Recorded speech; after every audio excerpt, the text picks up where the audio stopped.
Monsieur Snorko, vous avez dû oublier notre rendez-vous. Notre rendez-vous? Nous étions convenus de nous retrouver ici, à Rosvanol, vers 16 heures. J'ai fait 300 km et 1 heure de bateau pour rejoindre votre île. Mais qui êtes-vous? Eric Larsen. Eric Larsen. Et cela vous suffit comme réponse? Depuis combien de temps demeurez-vous sur cette île? Une dizaine d'années. Vous ne vous ennuyez pas? En ma compagnie, jamais.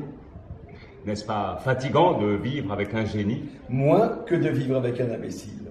Je suis bien à Rosvanol. L'aurore dure 6 mois, le crépuscule 6 autres. J'échappe à ce que la nature peut avoir de fastidieux ailleurs. Les saisons, les climats mitigés, cette alternance quotidienne et idiote du jour et de la nuit. Ici, près du pôle, la nature ne s'agite plus, elle fait la planche. Et puis, il y a le ciel, la prairie, la mer, ces grandes pages blanches qui s'écrivent sans moi. Combien peut-on passer d'années sans voir jamais les autres? Combien peut-on passer d'années en les voyant tous les jours? Pouvez-vous nous parler de cette femme, Eva Larmor? Pardon? Cette correspondance est signée Abel Snorko, Eva Larmor. J'ai quelques notions concernant votre vie, mais je ne sais rien d'elle. Parlez-nous d'Eva. Mais cette femme n'existe pas. Vous voulez dire que toute cette histoire est inventée? Je suis un écrivain, pas une photocopieuse. Mais pourtant, vous vous représentez dans le livre. Moi? Oui, vous êtes l'homme de cette correspondance. Pourquoi les lettres de l'homme seraient-elles signées Abel Snorko? Parce que c'est moi qui les ai écrites. Mais les autres, celles signées Eva Larmor? Parce que je les ai écrites aussi, et que la femme que j'étais en les écrivant s'appelait Eva Larmor. Vous voulez dire que cette Eva Larmor n'existe pas? Non.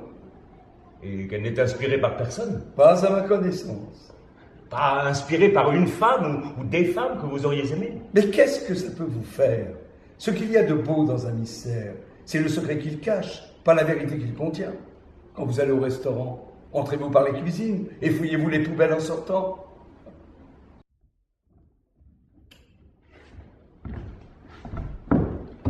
Je reste.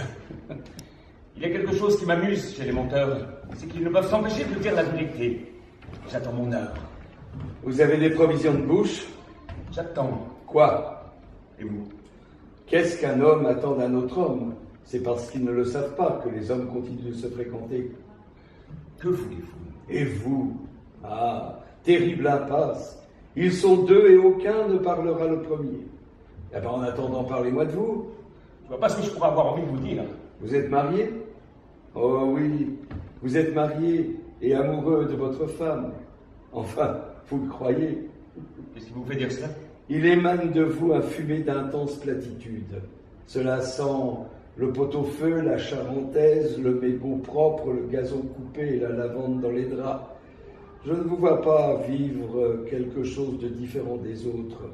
Tout est dans le morne et la norme. Je suis ridicule à vos yeux? Pire, ordinaire. Des variations énigmatiques. Des variations sur une mélodie que l'on n'entend pas. Édouard Edgar, le compositeur, prétend que c'est un air très connu, mais personne ne l'a jamais identifié. Une mélodie cachée que l'on devine, qui s'esquisse et disparaît.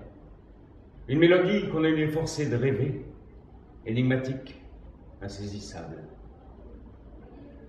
Les femmes, ce sont ces mélodies qu'on rêve et que l'on n'entend pas. Qui aime-t-on quand on aime? On ne le sait jamais. Jamais.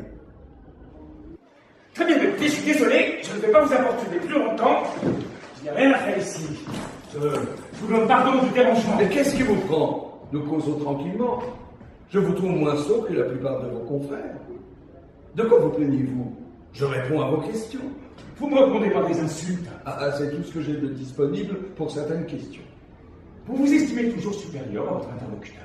Vous n'avez pas la prétention de valoir plus que moi? Non, monsieur Zorco, non. Je n'ai pas de prétention du tout. Je ne suis pas un grand écrivain. Pas même un écrivain. Je n'ai jamais tracé une phrase qui méritait d'être retenue. Mais j'ai toujours été respectueux des personnes que j'ai rencontrées. Et j'ai pris l'habitude, quand on me demande quelque chose, de répondre sincèrement. Eh bien, vos habitudes sont déplorables. Alors, adieu, monsieur.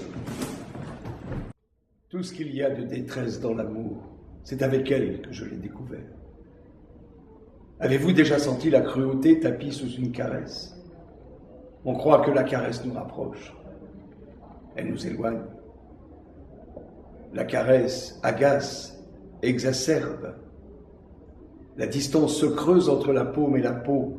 Il y a une douleur sous chaque caresse. La douleur de ne pas se rejoindre vraiment.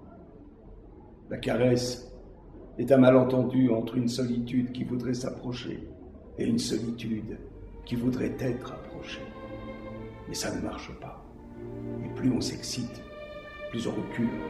On croit que l'on caresse un corps, on avive une blessure.